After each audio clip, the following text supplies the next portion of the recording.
Marzen. Okay, so here is another project I'm working on at the moment. Well, it's about to be painted, so I thought I'd take a look at it now while it was in its unpainted form and show the modifications done to it. So this is a GM Space Command. I firstly modified the shoulders. I took off the shoulder handles, I guess you'd call them, which went across there. I just wasn't keen on the design. They don't go well together on the high grade kit, so I took them off. I then took out the cockpit panel there and I replaced it with a slightly open cockpit. The idea was the pilot would have crawled out of it.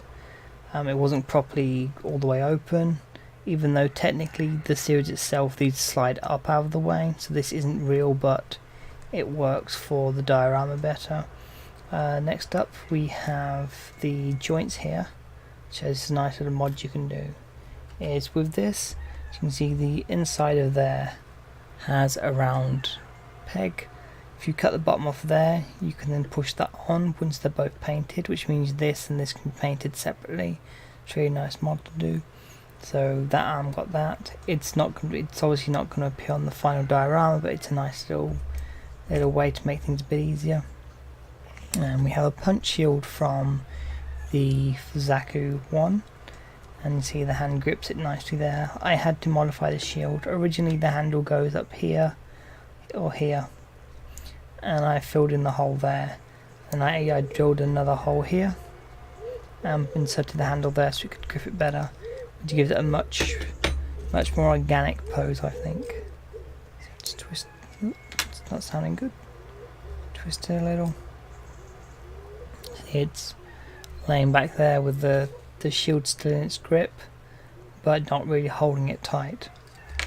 So that's one of the core things I wanted to the diorama. I wanted to carry a punch shield. I thought it looked cool. Go on to the legs now. So the legs here are partly destroyed. The idea was this GM's just been completely wrecked now. It's just the pilots had to bail out. It's done.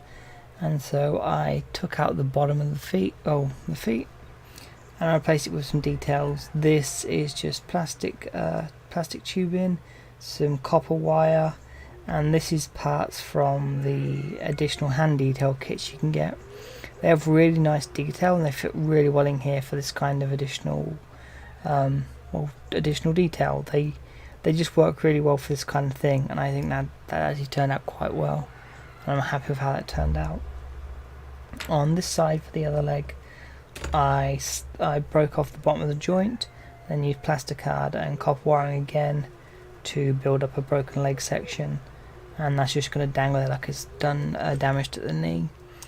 The reason I did the right side, in this side damage to the knee, and that side is damage to the leg, is if the shield is on this side, it's going to protect more here.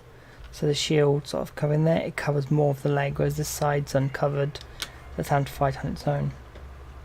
The other plan for this is I'm going to put this pilot figure, which is from Bandai's 144 scale kits, on here. You can see it works out pretty well as if they're carrying a signal beacon. This is supposed to be used as flying along, as in grabbing the handles when they're going through the ships, but instead it works really well here, and I can paint them to be like a flare trying to signal for help, as in the battle's over, the GM's just standing there and the pilot's now calling to be picked up. I think it works pretty well. I had to adjust the feet because the angle doesn't quite work since I wanted him standing on the chest. So I've had to adjust the feet there to get him standing at the right angle, which is then we come to the other modification here. I took his skirt arm, which actually this bit here is supposed to go in there, and I filled it with Miller putt and then drilled a hole for the brass rod to go in. It's a bit of a tight fit, but I'm okay with that since I wanted to stay tight. That's a really weird thing to say, but okay. So anyway, that pole goes up there, and I added this which is supposed to be there, which is 2 vernions to the lower groin area, so that as it's leaning back, So trying to get the angle around the camera is difficult, sort of that kind of angle. You can see some detail here, it's not just a blank piece of plastic, so it doesn't just look like a kit. The other modifications, for this one I actually came up with today. I wanted to do something with this arm, but I wasn't sure what. I really had him holding a rifle, but it felt like if he's got a rifle he'd still be able to fight, so I didn't want to do that. So while I was working on battering this up a bit, making it look damaged, I thought, hey, how about putting the beam saber in there?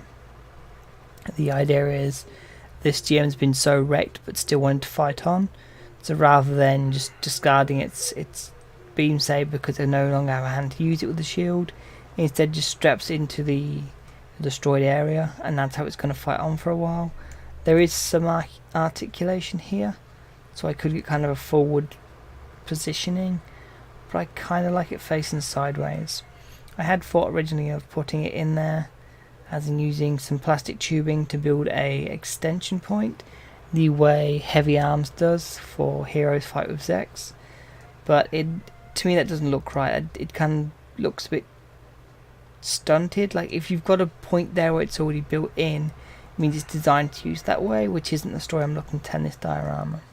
So instead I'm just going to slot it in like it's been destroyed, release the bottom of the arm, the connection point, and just grabs onto that, and choosing the saber. I'm not actually sure if this can fit back to grab the saber itself. Sort of can, but not really with the hair. Whatever, it's done now. So yeah, there's that. I should show the punch shield some more. It's very heavily damaged. The entire kit is really heavily worn. I saw a painting guide in, I think it's MiG's In Combat Mecha, which has a very nice Zaku 1 master grade, and the painting technique just looks fun as hell and gives amazing results. So it needs heavily damaged for it, and you do a black and white paint job, giving heavy emphasis on the black and white contrast. So up here would be very light white, down here would be very dark black. Then you put your colour over it as you would pre-shading, and then weathering the bits of all the damage itself. And the effect was absolutely amazing, and I want to try and copy that. So I'm looking to do that currently, and hopefully I'll get onto that later this week. But for now, this is how the GM is looking at.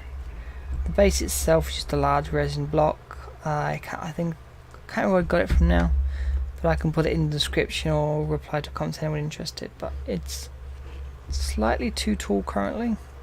I did cut another piece, but it wasn't quite right. This does lean back slightly, as you can see, but that was intentional because I want the GM to be sitting at a bit of an angle.